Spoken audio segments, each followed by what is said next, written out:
Ao mais recente, em relação à tragédia no Rio Grande do Sul, a Câmara dos Deputados acaba de aprovar um decreto legislativo que tira do limite de gastos a ajuda financeira do governo federal ao governo do Rio Grande do Sul. A Brasília, vamos ao vivo com a repórter Luciana Amaral. Boa noite, Luciana. Boa noite, William. Boa noite a todos que nos acompanham aqui no WW. Foi uma aprovação tranquila desse projeto aqui no plenário da Câmara dos Deputados. O próprio presidente da Câmara, Arthur Lira, convocou uma sessão virtual para facilitar esse processo de votação, ainda mais numa segunda-feira. Ele agora há pouco, inclusive, também disse que essa então é uma primeira etapa da resposta do Congresso Nacional a toda essa tragédia que a gente está acompanhando no Rio Grande do Sul. A expectativa agora é que o texto seja votado amanhã, já no Senado Federal, a continuidade da tramitação desse projeto aqui no Congresso Nacional.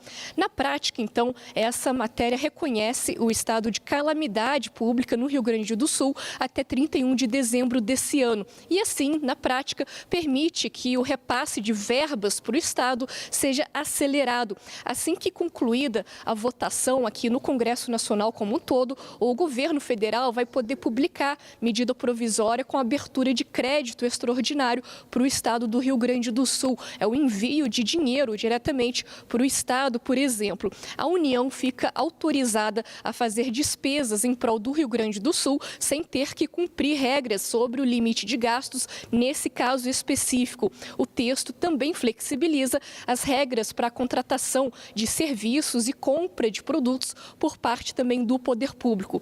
Tem ainda uma questão de emendas parlamentares que o governo federal está tratando. O governo disse que vai liberar mais de 580 milhões de reais em emendas apresentadas por deputados e senadores voltadas aos municípios afetados no Rio Grande do Sul. Esse número pode passar até de mais de R$1 bilhão, segundo o ministro Alexandre Padilha, da Secretaria de Relações Institucionais, mas são questões independentes. O governo agora também então se foca nesse projeto de decreto legislativo para poder então tocar outras formas de ajuda para o Rio Grande do Sul. De toda forma, agora então, mais cedo, a própria ministra do Planejamento, Simone Tebet, disse que esse projeto não altera a meta fiscal, já que os gastos com o Rio Grande do Sul não vão ser computados. Esse ponto, inclusive, foi até reforçado no texto aprovado no plenário daqui da Câmara dos Deputados. Vamos ver então mais sobre o assunto na reportagem do Pedro Teixeira.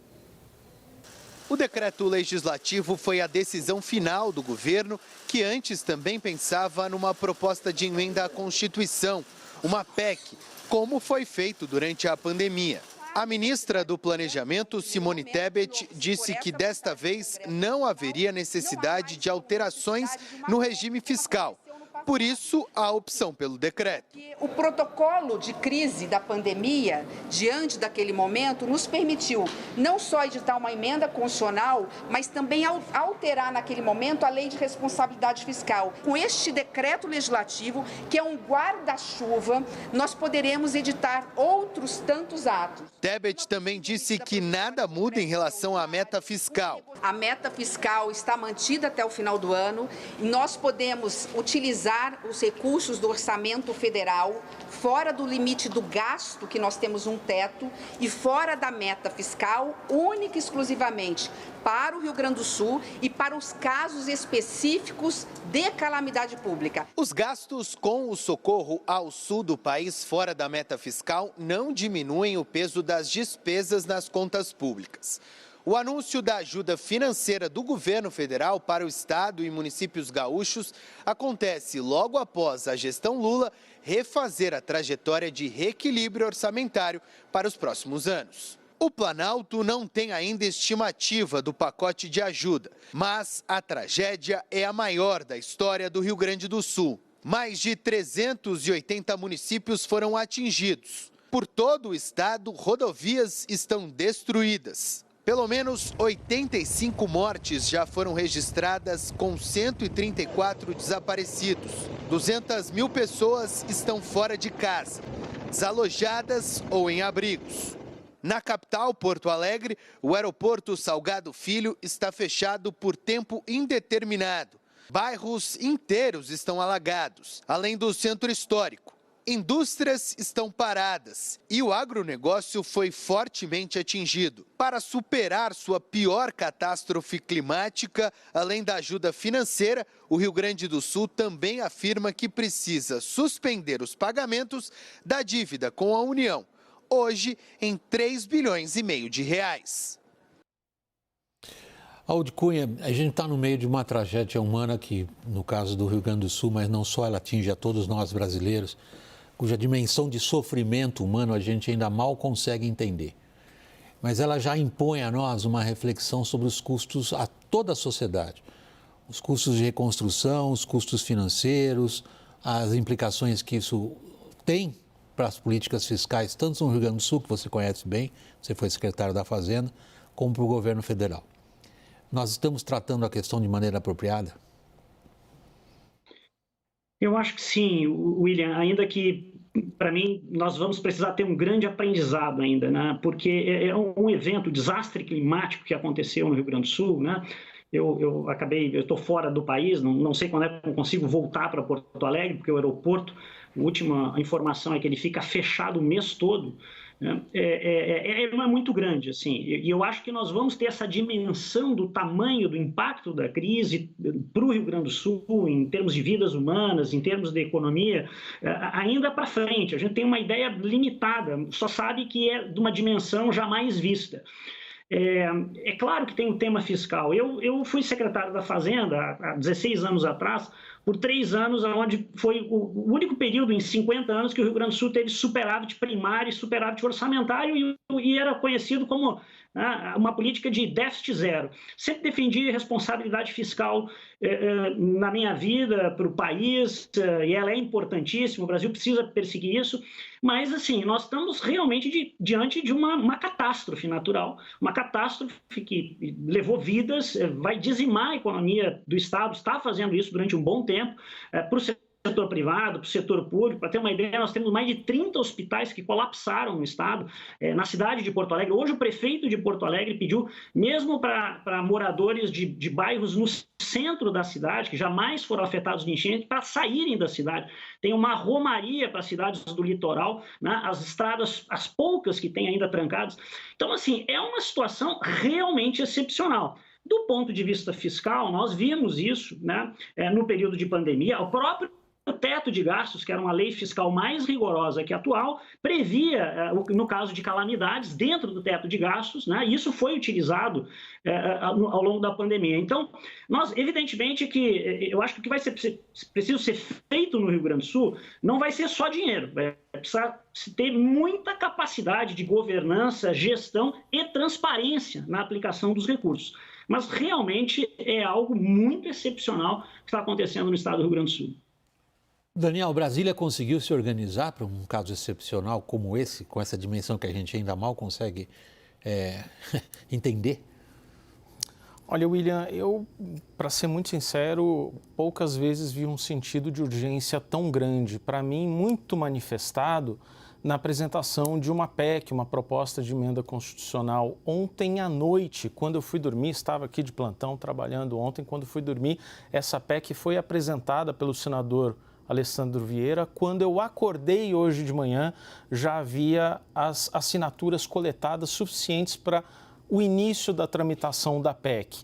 No final das contas, decidiu-se que nem era o caso de seguir numa PEC, essa decisão foi tomada pelo governo, mas ouvindo a cúpula ali do Senado e da Câmara, porque uma PEC tem um excesso ali de sessões, então você ia ficar 1, 2 semanas com isso tramitando na Câmara, 1, 2 semanas tramitando com isso no Senado, e era preciso alguma coisa mais ágil, por isso optou-se por um decreto legislativo que dá o guarda-chuva suficiente para você ter ali e computar fora do orçamento, como se tivesse um orçamento de guerra, ali mal comparando com o que a gente teve na pandemia, novas linhas de crédito, ações emergenciais, reconstrução de escolas. Imagina, William, que só para reconstruir as estradas federais, que nem sequer são concedidas à iniciativa privada, o ministro Renan Filho dos Transportes estimou um gasto de R$1 bilhão. Só em estradas federais, sem contar aquelas, a maior parte, as vicinais ali do Rio Grande do Sul, que são estaduais. Então é um gasto muito grande que vem pela frente, ninguém tem um cálculo certeiro de quanto é isso. Estava conversando há pouco aqui com o ministro Carlos Fávaro, a gente fala disso mais tarde. O arroz, que é 80% do arroz do país é produzido no Rio Grande do Sul, já foi, em boa parte, colhido. Agora, estava relatando ele que você tem silos no Rio Grande do Sul com a água a 1 metro de altura. Então, é arroz perdido ali. Como é que você vai dar dinheiro para os produtores? É toda uma economia em reconstrução, vai precisar de muito dinheiro. Nós vamos entrar nesses aspectos mais específicos também, sobretudo quando eu me referi na abertura do programa hoje aos preços e falta de gêneros de primeira necessidade. Agora, Thaís, quem vai coordenar tudo isso, está claro? Ainda não está claro, mas o fato do governo ter conseguido evitar uma proposta de emenda à Constituição mostra que ele entende que o controle, um ponto importante que o Aoudi disse aqui, da necessidade da gestão e da governança sobre essa gestão da crise, né?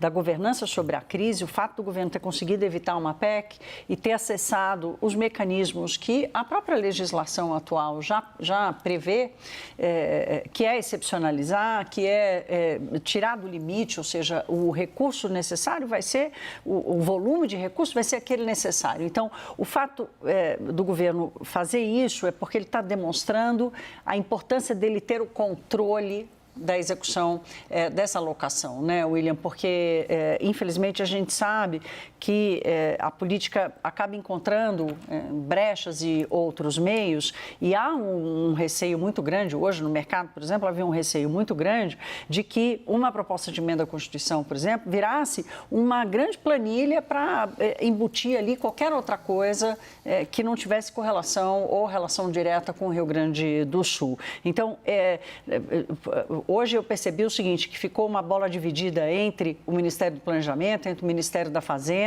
de quem vai liderar esse processo. Quem acabou dando a notícia foi a própria ministra do Planejamento, Simone Tebet. Então, há ali uma tentativa de demonstrar união do governo, demonstrar a compreensão da necessidade do que vai ser preciso fazer, mas ainda não está claro quem exatamente vai anotar e dizer para onde vai cada centavo que vai ser liberado. Aoudi, essa tragédia que, como eu não canso de repetir, a gente nem tem bem ainda uma ideia do tamanho da proporção dela, só sabemos que ela é inédita, única e imensa. Ela pega o Rio Grande do Sul numa situação já de finanças depauperadas. Como é que essas duas questões vão trabalhar juntas? Trabalhar no sentido de se influenciar mutuamente. O esforço fiscal para a reconstrução, mais o que o estado do Rio Grande do Sul já tinha de problemas. O Rio Grande do Sul é conhecido, né, de quem faz análise de finanças públicas, como um estado que vem há muito tempo com uma dificuldade grande de conseguir ter alguma folga fiscal, né? É um estado que tem um tamanho de dívida considerável, uma dívida adquirida em décadas passadas, ao longo da década de 70, 80, 90, né? E que já pressionava muito o estado. Nesses últimos anos foram feitas algumas reformas relevantes, uma reforma de previdência, uma reforma administrativa grande, privatizações. Isso melhorou um pouco as contas do estado, mas elas já estavam pressionadas. E, além disso, vale lembrar que o estado já vinha aí recentemente de 2 grandes secas, né? Um estado que tem um tamanho do agronegócio bastante relevante, então já vinha com esse impacto também de clima, né? Mas, claro, não com essa intensidade que teve. Então, o que ocorre agora é já numa economia que tinha um desafio grande. Mas eu acho que o que ocorreu nesse momento é de desproporção total com o que se tinha antes, né? Porque os relatos, os depoimentos que eu vejo, as análises que são feitas e os dados que vão chegando a cada momento mostram realmente um desastre de proporção muito, muito grande, né? Para você ter uma ideia, em boa parte desses mais de 300 municípios que foram relatados, se choveu mais, a quantidade de precipitação foi maior do que se teve no Katrina, por exemplo. E há uma destruição da rede de infraestrutura muito grande.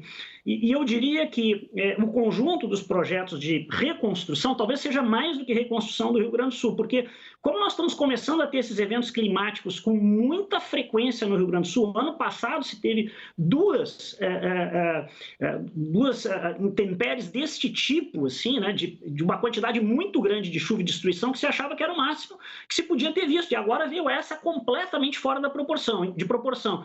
Então, provavelmente, este modelo de reconstrução da infraestrutura do Estado vai ter que fazer uma discussão, inclusive, de ocupação de solos, de aglomerados urbanos, o que acho que, em algum momento, terá que ser também uma lição para o próprio Brasil. Em algum momento, talvez o Brasil tenha que enfrentar isso.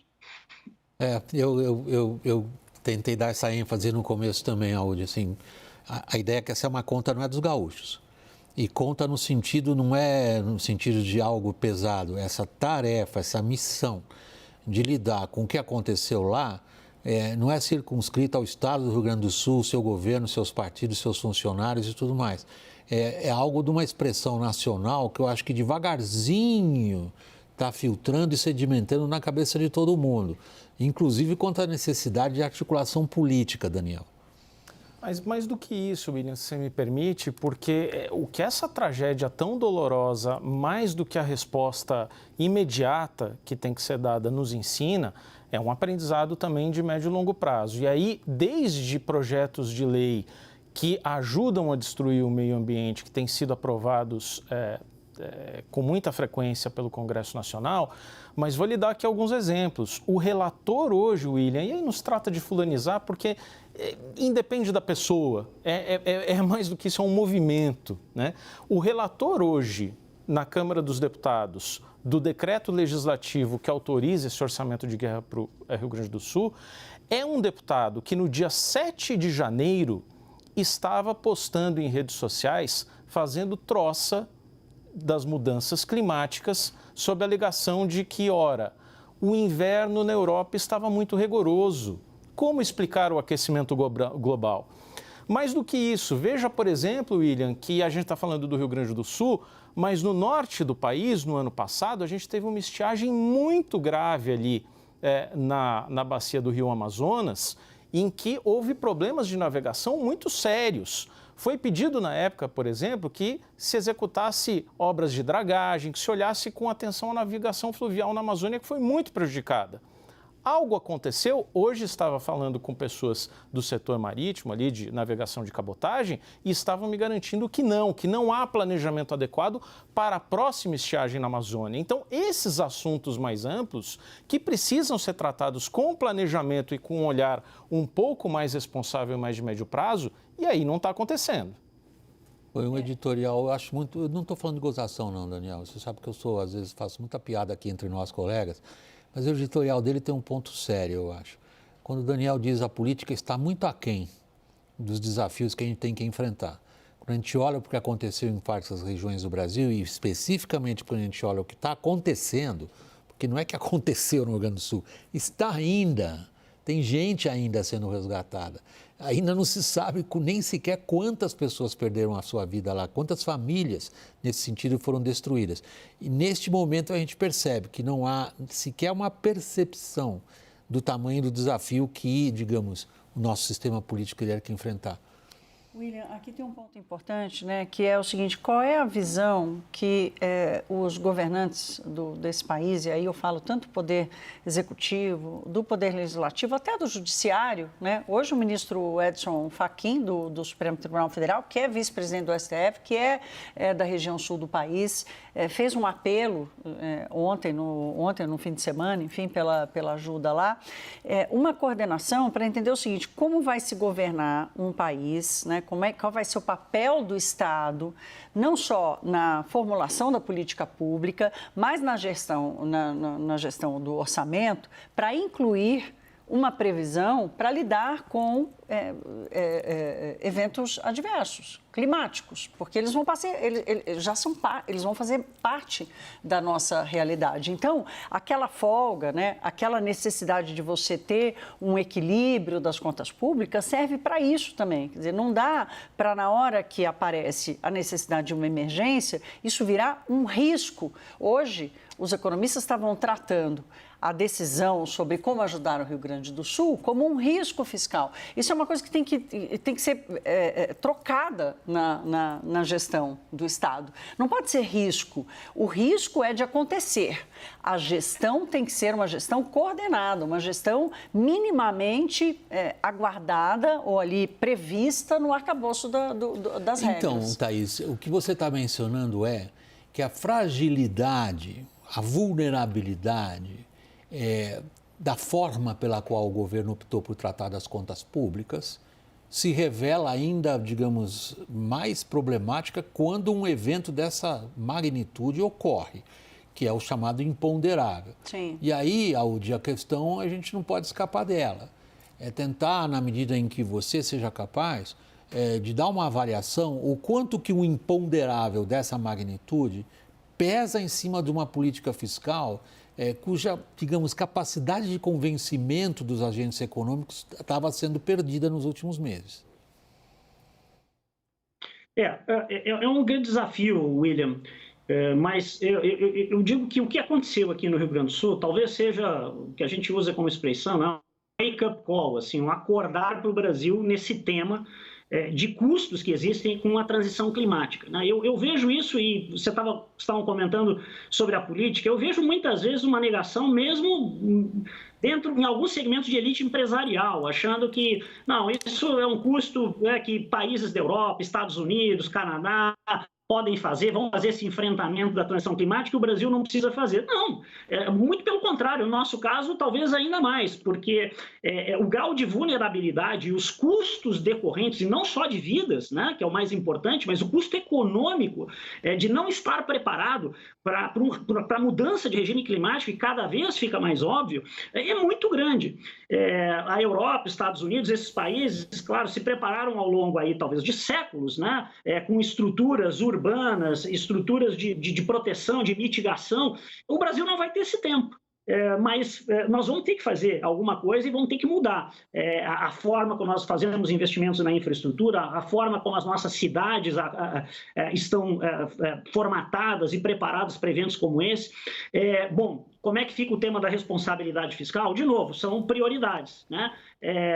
Talvez se tenha que ter medidas de controle maior de gastos noutra frente, discutir, quando a gente fala de tetos de gasto, né, com super salários no setor público, claro que isso não vai financiar toda essa necessidade de investimentos novos, mas assim, são prioridades. Eu acho que uma prioridade clara para o Brasil hoje é saber como enfrentar eventos climáticos como esse, que não são mais tão esporádicos como se imaginava no passado.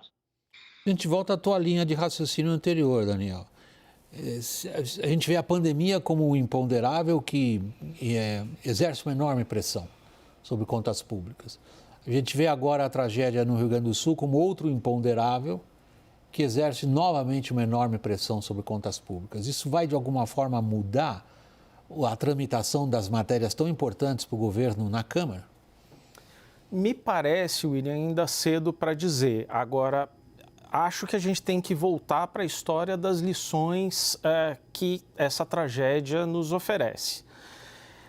Quando a gente teve ali a pandemia em 2020, acho que as situações não são exatamente comparáveis à pandemia de 2020 e a enchente agora gravíssima no Rio Grande do Sul, obviamente porque uma é local, outra é nacional, os aspectos humanos são igualmente terríveis, mas veja, em 2020 nós tínhamos um teto de gastos, um orçamento absolutamente insuficiente para lidar com todas as ações que eram necessárias e precisou-se criar um orçamento paralelo e aí a gente teve déficit de 600, 700, 800 bilhões de reais para dar conta de todas as medidas. O que a gente está falando agora é de uma realidade a que ninguém quer saber de discurso fiscalista, não se trata disso, a gente tem uma tragédia humana que é muito mais importante, é só olhar um pouquinho para as lições além do dia a dia e além do desastre da tragédia.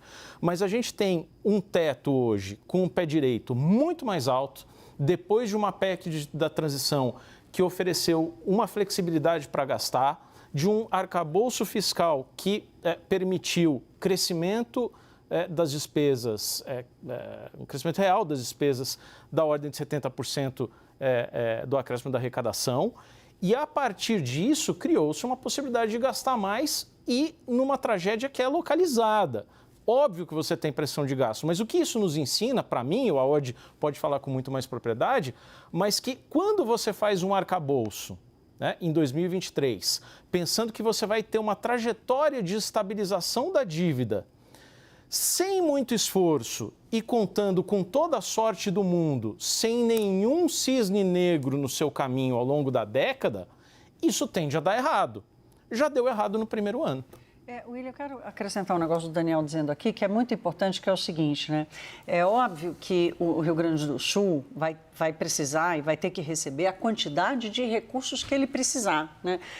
E por isso que o Daniel coloca aqui que não cabe o discurso fiscalista, não é esse o discurso fiscalista que está em voga agora. A sua primeira pergunta foi quem vai coordenar isso. Então, acho que tem uma primeira preocupação de não é a quantidade, mas é quem vai coordenar, é como isso será coordenado. Um outro ponto que você falou na abertura do jornal, que você disse do custo para todos os brasileiros, quando o Brasil convive com uma política de gestão ou de alocação dos recursos públicos que não é sustentável ao longo do tempo, todo esse aprendizado que o Aod traz aqui, de como é que a gente vai mudar o investimento em infraestrutura, como é que as cidades vão ficar mais preparadas, qual é a política pública, qual é o espaço do orçamento esperado para um evento adverso, num país que vai conviver ainda com o crescimento da sua dívida pública. Então, o custo para a sociedade brasileira também está imposto sob uma gestão que vai manter o aumento da dívida pública brasileira. Então, não é uma questão só, agora não é hora de falar de política fiscal. Agora é hora de dizer o seguinte, como é que o Brasil está preparado para enfrentar a emergência e como é que ele vai gerir, administrar o que vem depois da emergência, porque isso vai continuar acontecendo.